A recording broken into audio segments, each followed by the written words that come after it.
acuerdo al sílabus, tenemos ahora lo que es quistes hepáticos. Sí, sí. Y hepatitis crónica. Vamos a comenzar, está un poco fresco con hepatitis crónica, que es lo más fastidioso. ¿Quiénes están en el regabrial? ¿Han visto, pasan visitas? Sí. ¿No? ¿Han visto pacientitos con tratamiento para hepatitis crónica? Cirrosis, Más pancreatitis. pancreatitis. Hepatitis no. ¿Qué otras patologías han visto? Enfermedad de Crohn. Colitis ulcerativa, No. Colangitis. más la parte biliar. Litiasis. Cáncer de colon, Ah, sí, cayó. cáncer esofágica,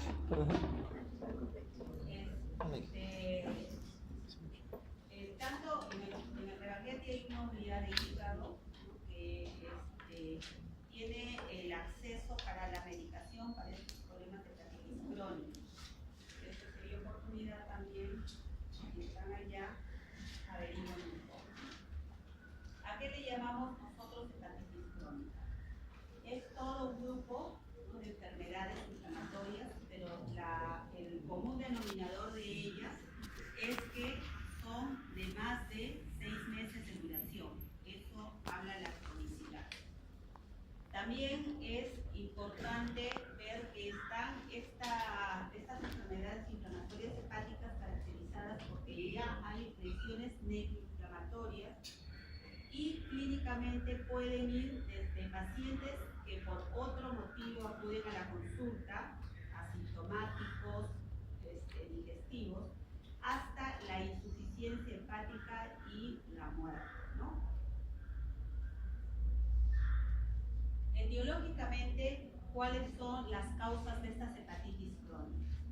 Recordemos nosotros que en nuestro país hay zonas endémicas de hepatitis B y allí es una de las principales causas. También puede producirse estas hepatitis crónicas por virus B y por virus C.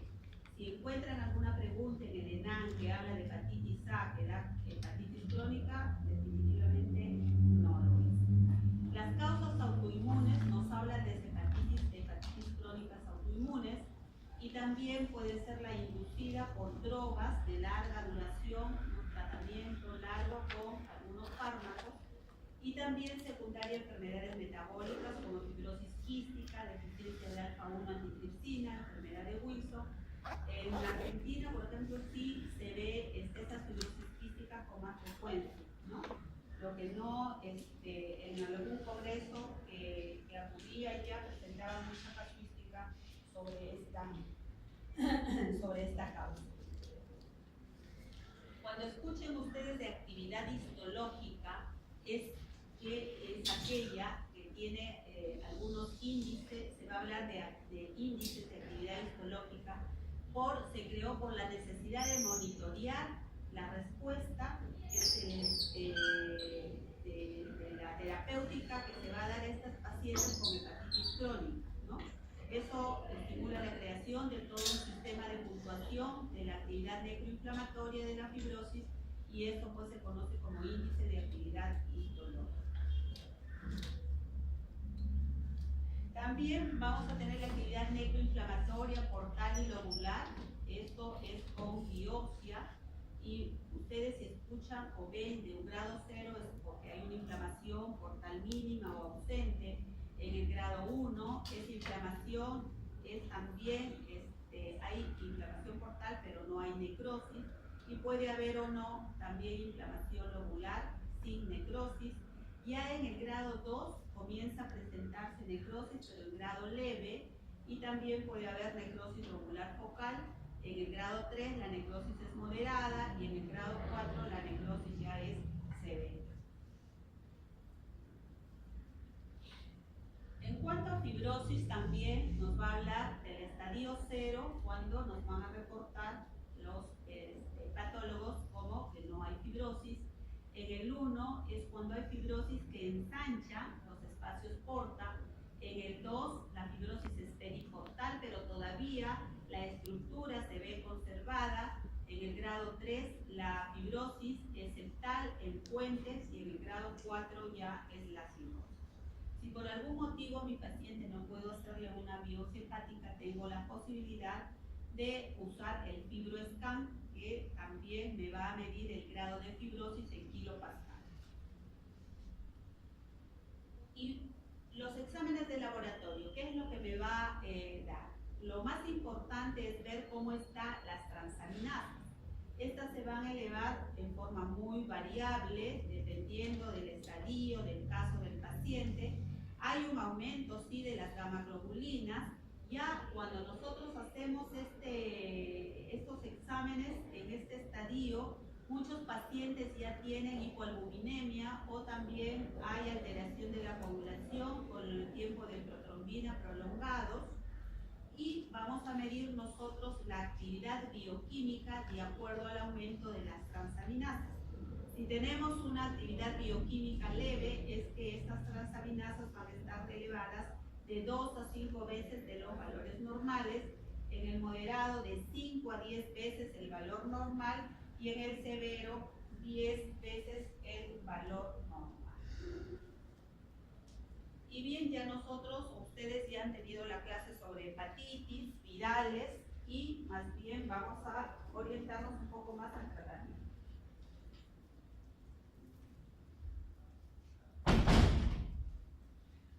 Recordemos nosotros que en lo que es la hepatitis, en las enfermedades virales, en este ciclo, hay una asociación ya importante de las hepatitis B con el HIV y también con la hepatitis C. La prevalencia ha ido aumentando y la mortalidad, por lo tanto, también. Y lo bueno es que para la hepatitis B por lo menos hay vacuna, pero no para las otras enfermedades virales, que son los grandes virales más importantes en este ciclo. En nuestro país, ¿no?, se encontró que la mortalidad, pues, por estas enfermedades digestivas viene a ser la cirrosis, una segunda causa, el hepatocarcinoma también ha ido incrementándose y la prevalencia de hepatitis C, de hepatitis crónica B y C va en ascenso en los hospitales. Generalmente, ¿quiénes estamos más expuestos? Todos los que trabajamos en los hospitales, porque si ustedes están haciendo su internado y están con el residente que le presiona y que él haga y se pueden pinchar el dedito, ¿no?, y contaminarse o no tener el cuidado adecuado de usar las mascarillas, siempre usar sus guantes, los lavados de manos después de cada examen, de cada procedimiento, y sobre todo también la buena alimentación. Cuando estén haciendo su internado tienen que tener bastante cuidado con alimentarse, adiós a la dieta, adiós a no desayunar, tienen que estar con buen desayuno, almuerzo, cena, para que sus defensas estén adecuadas y puedan soportar no solamente todo el año de esclavitud, sino también las enfermedades con las que se van a ver expuestas, ¿no? Los hemodializados, ya conocemos muy bien que hasta hicieron en el hospital Rebaliar, hicieron juicio en otros hospitales por contaminación de hepatitis B y C de estos pacientes que se hemodializaban, y también porque y también se ve que hay un costo elevado en lo que es las cirugías, trasplantes hepáticos, que hace difícil acceder en nuestros pacientes que puedan necesitar. Entonces, ¿para qué nosotros tendríamos que tratar estas hepatitis? Para evitar que vayan a una cirrosis hepática. Por lo tanto, si van a ir, pueden ir a una cirrosis o pueden ir también a un hepatocarcinoma. Evitar, por lo tanto, la muerte de todos estos pacientes y evitar la propagación también de la enfermedad, ¿no? Si hablamos de hepatitis B crónica, recordemos nosotros que hay muchos portadores, por más o menos son 400 millones de portadores crónicos. ¿Me da calor cuando hablo de esto? Y tenemos nosotros más o menos de un 15 al 40% que van a progresar a una cirrosis o un hepatocarcinoma. Y miren ustedes cuánto van a morir al año. Y eso ha ido un poco en aumento. En nuestro país, en este cuadrito vemos dónde son las altas incidencias, ¿no?, de esta hepatitis crónica. Por lo tanto, Ayacucho es importante recordar en la anamnesis, cuando nuestros pacientes preguntemos de dónde proceden, recordar los sitios de más prevalencia, ¿no?, donde haya más endemicidad. Y la historia natural de la infección por virus de hepatitis B va a ser la siguiente. Se infecta con el virus. Por suerte, un 75% va a tener hasta una infección subclínica, como un malestar general, como un resfrío, ¿no?, que va a permitir que se recupere. Un 25% va a ir a una hepatitis aguda y de allí pueden ir a una infección crónica de un 5 a un 10%. Las hepatitis fulminantes, por suerte, son lo más mínimo, el 1%, y por lo tanto pueden ir a una muerte segura. Un 99% después que hagan la hepatitis aguda puede ir a la recuperación. ¿Cuáles son mis criterios diagnósticos para esta hepatitis crónica? Primero tengo que tener mi antígeno de superficie del virus B presente por más de 6 meses. Eso entra en los criterios que ya habíamos mencionado adelante sobre la definición.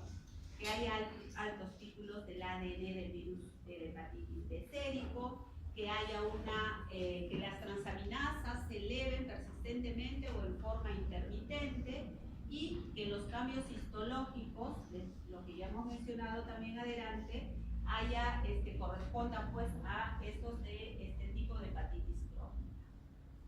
Pero también vamos a tener algunos factores que van a influir en la historia natural. ¿Qué es lo que me va a predecir, ¿no?, que progrese la hepatitis crónica a una cirrosis? Si la replicación del virus B es muy persistente, si hay una actividad histológica severa y si hay múltiples infecciones virales. De repente no es solamente la B, sino se ha contaminado también de la C o tiene el HIV también asociado. ¿Y qué es lo que me va a predecir que esta hepatitis B crónica se va a ir a un hepatocarcinoma? Si es que lo adquiere en edad muy joven, ¿no?, a veces en el canal de parto o muy de niños, en las zonas muy endémicas. Vemos nosotros, por ejemplo, en las fotos muchos de la selva de niñitos con gran barriga, con su circulación colateral, etcétera, y a veces no solamente por desnutrición, sino también porque ya están haciendo un daño hepático. El sexo masculino también, ¿no?, es un factor importante. El consumo de alcohol, por eso estos pacientes se les recomienda mucho que suspendan el alcohol. Hasta es importante cuando ya se van a acceder a un tratamiento que se comprometan definitivamente a dejarlo, porque si no, no va a haber ninguna mejoría, y que haya coinfección con el virus de la hepatitis C, ¿no? Entonces, si la progresión a cirrosis depende mucho del DNA viral, ¿no?, y mientras más va a ser también más probabilidades de que vaya una cronicidad.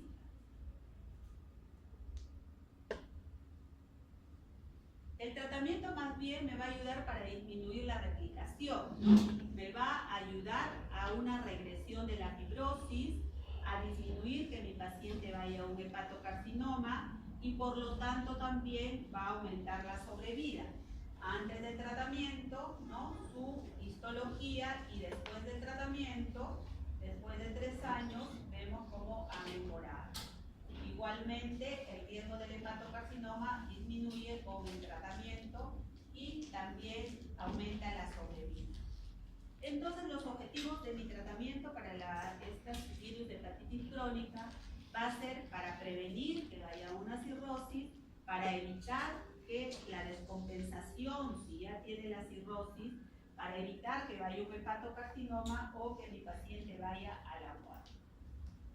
Las indicaciones generales del tratamiento para las hepatitis crónicas B, ¿no? La activa es que tenga el HB positivo, porque esto va a tener cierta, nos va a dar, por ejemplo, en este caso, si tiene el ADN del virus de la hepatitis B, más de 2000 unidades internacionales por mililitro. Las transaminasas tienen que ser más de los valores normales y la biopsia hepática puede estar en un estadio ya de fibrosis. Para eso vamos, son las indicaciones del tratamiento. ¿Cuándo es que está indicado entonces el tratamiento? En aquellos pacientes que no haya evidencia de cirrosis. Para aquellos pacientes que haya evidencia de cirrosis, pero ¿en qué casos? Si ya hay evidencia de cirrosis, debería, por ejemplo, si mi paciente tiene el DNA del virus de la hepatitis B por encima de 2000 unidades internacionales por mililitro o sus transaminasas están elevadas, el Metavir, ¿no? Puede ser una biopsia recomendada, pero no es obligatoria. Muchas veces en estadio cirrótico ya los pacientes tienen complicaciones como alteración de la coagulación, tienen ascitis y es un poco difícil poder hacer las biopsias, por eso mencionamos la posibilidad también del PIRSCA. Si ya mi paciente tiene evidencia de cirrosis, ¿no? Puede ser que tenga también el DNA del virus de la hepatitis B detectable, independientemente si sus transaminasas o el nivel de la carga viral, se le va a iniciar el tratamiento. Desde ya el 2008 hay fármacos ya que están aprobados y hay muchos más últimamente que se están aprobando. El único tema es los precios, ¿no? Cada vez estos tratamientos se hacen más elevados. Lo que desde un inicio se había aprobado ya hace muchos años son los interferones, y los interferones puede ser solamente como convencional, que ya se ha visto que tiene muchos efectos adversos, por lo tanto se le ha unido con una molécula de polietilenglicol formando el interferón pegilado, que va a disminuir los efectos adversos y el paciente lo va a tolerar mejor. Recuerden que estos tratamientos son largos y por lo tanto también los efectos adversos son muchos. Entre los 5 análogos nucleósidos tenemos, por ejemplo, entre la lamivudina, el entecavir, la telmivudina, como lo que son los nucleósidos y los nucleótidos, el aripavir y el tenofovir. Esto ya se viene aprobado mucho tiempo, se viene usando y en el transcurso del tiempo con el tratamiento también se ha visto resistencia ya a estos medicamentos, por lo tanto se ha visto la obligación de crear nuevos fármacos, ¿no? Sobre todo la lamivudina se ha visto que hay también mucha resistencia para el mismo. Entonces, si nosotros vemos cuáles serían las fortalezas, las debilidades de estas drogas, el interferón es que la duración es finita, no hay resistencia, hasta ahora no se ha encontrado resistencia con los interferones, ¿no? Más pérdida del antígeno E del virus de la hepatitis B, el HE, y el HB, y más pérdida también del antígeno de superficie. ¿Cuál es la desventaja? Que son por vía inyectable, ¿no? Tiene muchos efectos adversos, hasta producen unos pacientes depresión, por eso se les hace una evaluación psicológica, psiquiátrica previa a estos pacientes, y a veces no es posible usarlo en cirróticos ya con Child-Pugh avanzado, con pronóstico B o C. Los nucleótidos o nucleósidos sí también tiene la ventaja que se da por vía oral, sus efectos adversos están disminuyendo, ¿no? Pueden ser también usados en los pacientes ya que tengan pronóstico como de Child B o C, y las desventajas son que el tratamiento va a ser indefinido, muchas veces depende de cómo sea la respuesta del paciente, va a haber menos pérdida del antígeno E, de la hepatitis B y menos pérdida también del antígeno de superficie.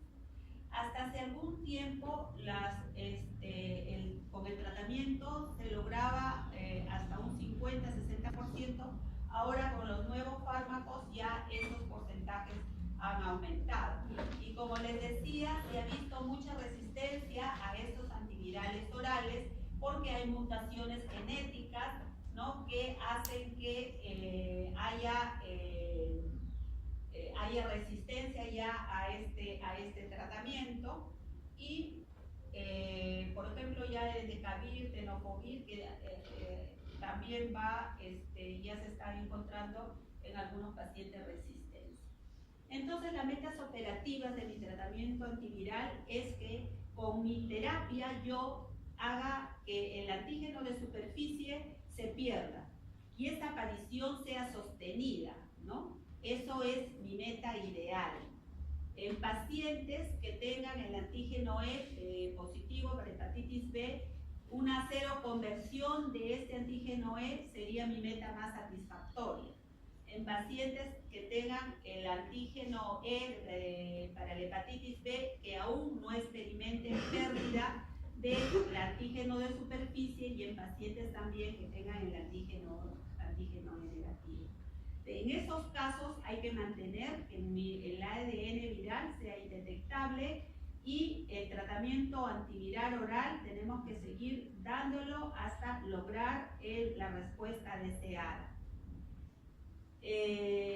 A un año de haber finalizado a veces los interferones vigilados, muchas veces todavía no se llega al tratamiento, por lo tanto se busca la asociación con otros fármacos antivirales, ¿no?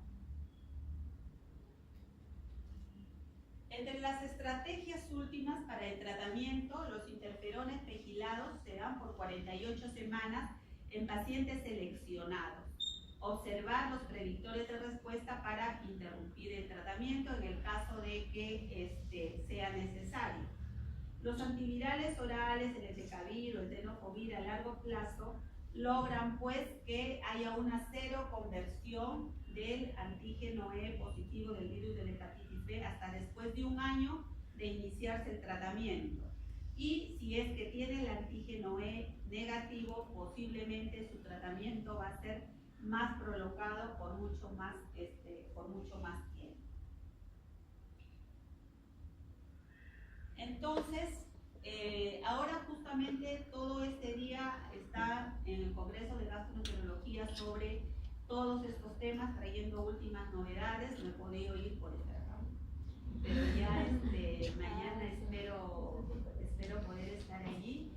Y cada vez nos sorprende más pues la farmacología con fármacos nuevos, pero sí también mucho más caros, ¿no? Entonces, para el tratamiento tenemos que tener pacientes que tengan un buen perfil para interferón.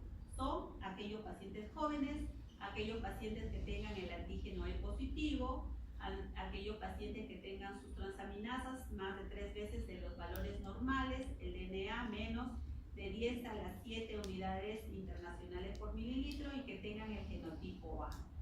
En estos casos van a tener pues una mejor respuesta, se inicia con los interferones, ¿no?, sobre todo el pegilado, si no hay ninguna contraindicación, y se espera las 48 semanas. Si no hay una respuesta viral sostenida, que se refiere a que persista la cero conversión en el tiempo, entonces podríamos usar nosotros nucleócidos o nucleótidos de alta potencia y que tengan buena barrera genética, como lo que hemos mencionado anteriormente. Pacientes sin buen perfil para interferón son aquellos que tengan el antígeno E negativo, aquellos que tengan el antígeno E positivo, pero que tengan transaminasas bajas o el DNA alto, pacientes que estén descompensados, que tengan un Child-Pugh B o C y que tengan enfermedades asociadas. En ellos ya no se inicia con interferón, sino directamente se van a los nucleótidos o nucleócidos. En la hepatitis crónica C es a que esta hepatitis, ¿por qué es más, es un mayor problema? Porque en pacientes aparentemente sanos pueden ser portadores de esta hepatitis C. Hay 170, 200 millones de portadores en el mundo, ¿no? Miren ustedes cómo en nuestro país también, en Sudamérica también hay una incidencia importante. En nuestro país igual hay zonas también con prevalencia importante. Y recordemos un poco de cómo es la historia natural. Un 85% que tengan este virus de la hepatitis C que se contagie, a diferencia de la B, que va a haber una remisión mayor, acá un 15% nada más va a haber una remisión espontánea. La mayoría va a ir a una infección crónica, un 20% a una cirrosis descompensada, a un hepatocarcinoma y la muerte. Entonces, por eso es que esta hepatitis C es mucho más complicada que la B. ¿Y cómo es que yo voy a diagnosticar? Que haya la presencia del anticuerpo de la hepatitis, del virus de la hepatitis C que sea positivo, que hay la determinación de la carga viral por el método de reacción en cadena de polimerasa sea positiva, que se eleven las transaminasas 1.5 veces el valor normal como mínimo, especialmente la TGP, en 3 oportunidades durante un periodo de 6 meses. Entonces, que haya una persistencia en la elevación de las transaminasas y esto dure por más de 6 meses. Muchos pacientes ahora están acudiendo a la consulta porque se hacen su chequeo y les encuentran elevaciones de estas transaminasas. En esos pacientes no tratarlos muy alegremente como hígado graso, como esteatosis hepática, sino buscar un poquito en los antecedentes porque se nos puede estar pasando alguna hepatopatía crónica. La biopsia hepática es importante con el objetivo de determinar el grado de inflamación y el estadio de la fibrosis, pero no siempre todos los pacientes en el 100% se le va a poder realizar. Y así como en la hepatitis B hay factores que van a influir en su progresión, igual en esta hepatitis C. El sexo masculino, que haya infección a edad temprana, igual forma, que ingiera alcohol, que su estado inmunológico esté venido a menos y que haya coinfección con virus de la hepatitis B y el HIV. Y los factores virales, esto recuerden porque van a hacer preguntas en la progresión, que tengan el genotipo 1B, que tenga una alta carga viral o, por lo tanto, también como hay muchas cuasioespecies, ¿no?, que vienen siendo descubiertas, por eso tampoco no es posible hacer una vacuna para este tipo de hepatitis C. Hemos hablado de respuesta viral sostenida, de algunos términos que hay que definir para tener más estar más claros, ¿no? El grado de severidad nos da el estadio de la fibrosis. La respuesta virológica es cuando el RNA del virus de la hepatitis C no es detectable al final del tratamiento. Entonces yo puedo pensar que si ya no es detectable, entonces ya curé a mi paciente. Pero nosotros lo que tenemos que buscar es que haya una respuesta virológica sostenida, que es cuando el RNA del virus de la hepatitis C no es detectable 24 semanas después de terminar el tratamiento. Entonces no es que ya suspendo, sino que tengo que monitorear, hacer un seguimiento en el curso del tiempo a estos pacientes. Cuando se habla de niveles de RNA no detectables en suero, pues es que tengan menos de 100 a 200 por 1000 copias por mililitro o menos de 600 unidades internacionales por mililitro. Pero ¿y qué es lo que nosotros tememos, mejor dicho? Las recidivas. ¿Y a qué le llamamos recidivas? Cuando el RNA del virus de la hepatitis C no es detectable al final del tratamiento, como pensamos que ya habíamos curado, pero nuevamente se hace detectable dentro de los 6 meses posteriores de haber terminado mi terapéutica. Si no hay respuesta, es que el RNA del virus de la hepatitis C sigue siendo detectable al final de mi tratamiento. Entonces, no hubo ninguna respuesta. Y lo importante también es ver a quiénes vamos a dar lo que es la terapia de mantenimiento, ¿no? Siendo los objetivos que haya una lenta progresión de la enfermedad, prevenir que estos pacientes pues aparezcan luego con un hepatocarcinoma.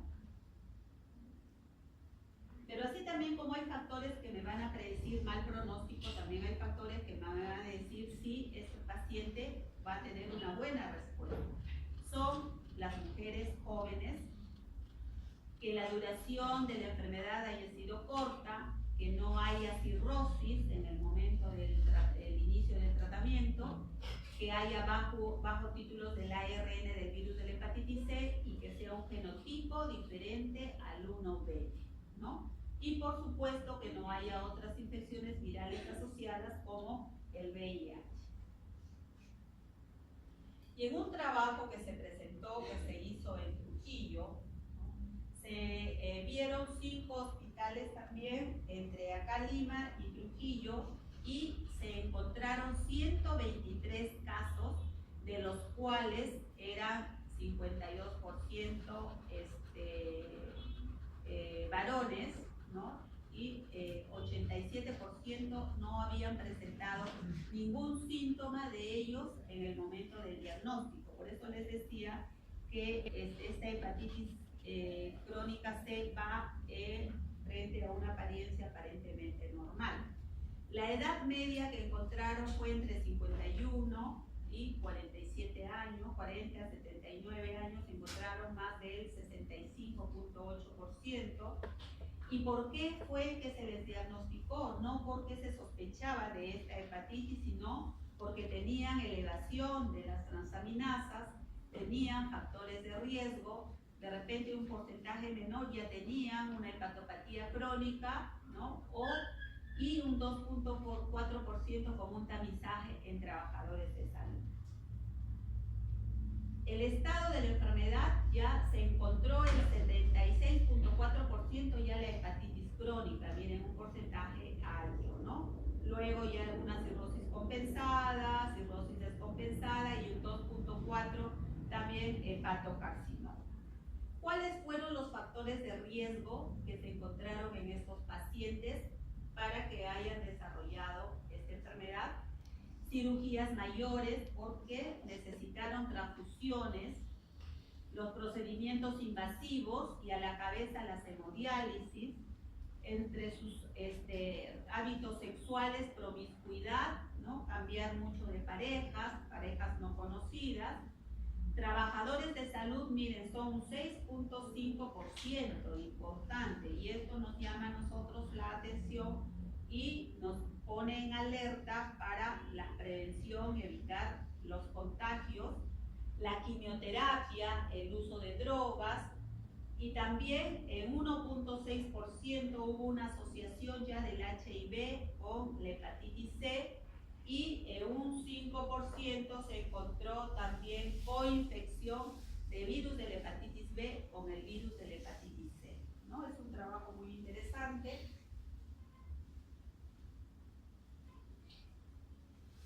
¿Y cuál fue el cuadro clínico por el que llegaron los pacientes, por ejemplo, al Hospital Almenara, que para sospechar de esta hepatitis crónica C? ¿No? Muchos de ellos vinieron porque tenían baja de decaimiento, ¿no? Astenia, con ictericia 78 casos, ya con estigmas hepáticos 48, esplenomegalia 52, hepatomegalia 36, ¿no? Esos fueron entre el porcentaje de importancia de presentación por lo que acudían a la consulta. Entonces, para yo dar mi tratamiento para hepatitis C, tengo que fijar mi objetivo. Primero, erradicar el virus, curar la enfermedad. Prevenir, estabilizar, inducir a que esas lesiones hepáticas vayan regresionando. Evitar que mi paciente desarrolle la cirrosis, el hepatocarcinoma y que se vaya a morir de lo mismo. Entonces, Mi objetivo primario, erradicar el virus, ¿no? Secundario, prevenir, y a lo que hemos mencionado. Y mi meta operativa es obtener la respuesta viral sostenida, que ya hemos mencionado qué cosa es esta respuesta viral sostenida. Que la carga viral del virus de hepatitis C será indetectable 6 meses después de la última dosis del tratamiento, ¿no? Las indicaciones generales de tratamiento: que haya una hepatitis C activa, que tenga sus transaminasas elevadas, que haya el ARN del virus de la hepatitis C elevado, que haya necroinflamación. Ya hemos visto al inicio lo que es los estadios de necroinflamación, de fibrosis, ¿no?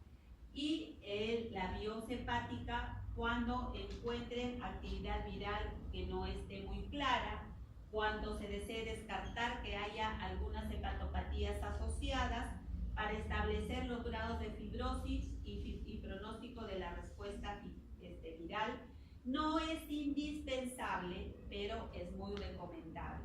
Y estas biopsias hepáticas se pueden hacer por vía, en forma percutánea, pueden guiadas por ecografía, pueden hacerse también mediante ecoendoscopía y teniendo pues todos los cuidados para evitar las complicaciones que pueden ser hematomas, hemorragias en estos pacientes. 117 casos que tuvieron en el Almenara, 58% de los mismos alcanzaron una respuesta viral sostenida y un 42% no alcanzó esa respuesta viral sostenida. 11% suspendieron el tratamiento por problemas administrativos, etcétera, y abandonaron el tratamiento, no hubo adherencia al mismo y se perdieron un porcentaje también. Entonces vean cómo todavía, a pesar de todavía, digamos, no hay un porcentaje muy elevado de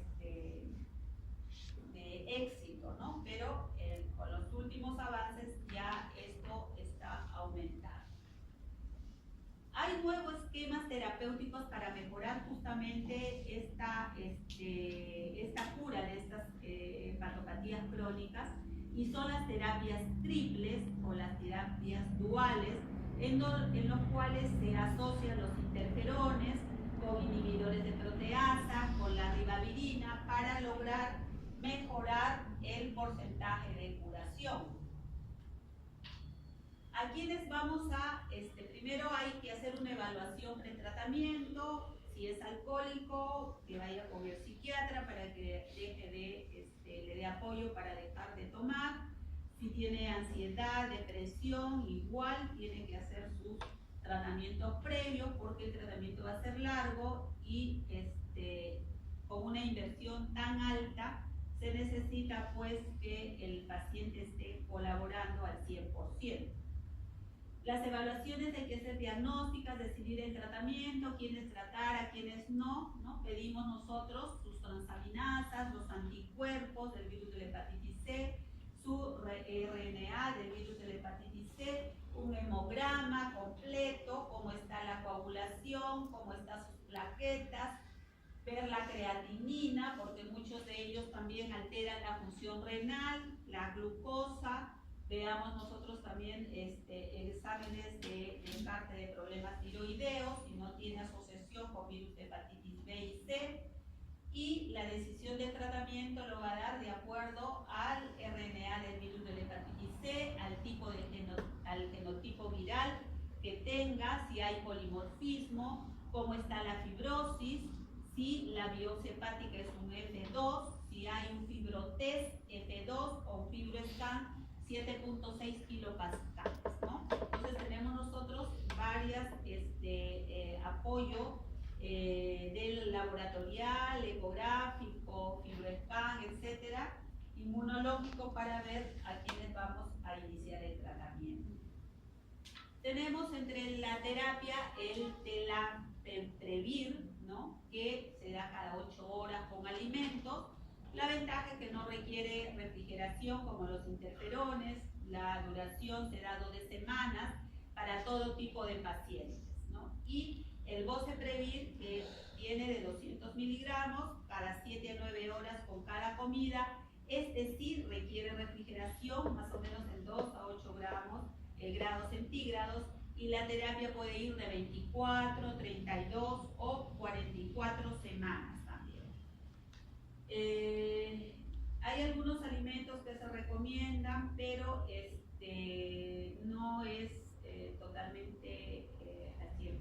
Lo importante es que tenemos medicamentos como el Telaprevir, el Boceprevir, que lógicamente son más caros que los mencionados anteriormente, ¿no? Eso es lo que ya mencionábamos.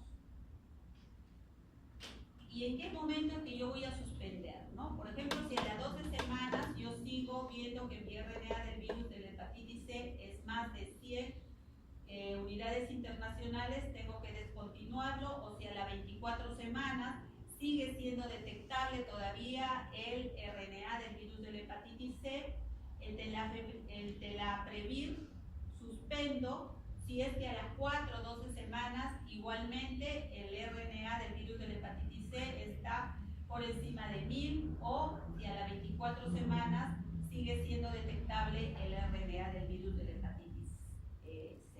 Entonces, estos pacientes, como ven, van siendo monitoreados, van siendo controlados, y hay que ver a quiénes es que se le continúa, en quiénes está fallando y a quiénes se le va a suspender, ¿no? También hay algunos, para la terapia triple en cirróticos, hay algunos factores predictivos de que va a haber complicaciones severas, si sus plaquetas están por debajo de 100.000, si la albúmina está por debajo de 3.5, eso va a dar más complicaciones con el tratamiento. Los efectos adversos que vamos a encontrar en estos pacientes son desde los tipos hematológicos como anemias, neutropenia, trombocitopenia. Muchos dejan también la terapia porque presentan un rash tan generalizado y tan severo que no mejoran ni con antihistamínicos, o también puede presentarse el prurito anal, ¿no? Hay terapias futuras, ¿no?, que van desarrollándose, y a muchos de ellos, como les mencionaba, están en nuestro país. Tenemos nosotros, por ejemplo, algunos que tienen la asociación con los interferones, otros sin interferones, el Cimeprevir, Sofosbuvir, Daclastavir, Maniprevir, etc. El Solosbuvir, lo que mencionan ahí, ¿no? Son nombres, bueno, que lo pueden, pero no es necesario tampoco que lo memoricen, ¿no?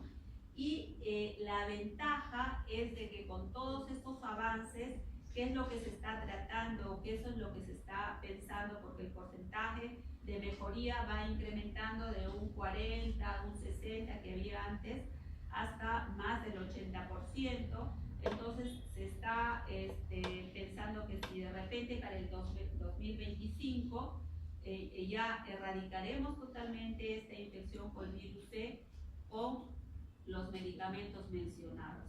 Pero recordemos siempre, como en nuestro país, pues el acceso a la medicación también está muy limitado, ¿no? Solamente los que tienen el seguro social pueden recibir esta medicación. Ahora con el SIS, con el Seguro Integral de Salud, haciendo toda una serie de solicitudes, etcétera, podría también servir para nuestros pacientes del Ministerio de Salud, pero todavía eso no se ve en un 100% en la realidad. Entonces las conclusiones son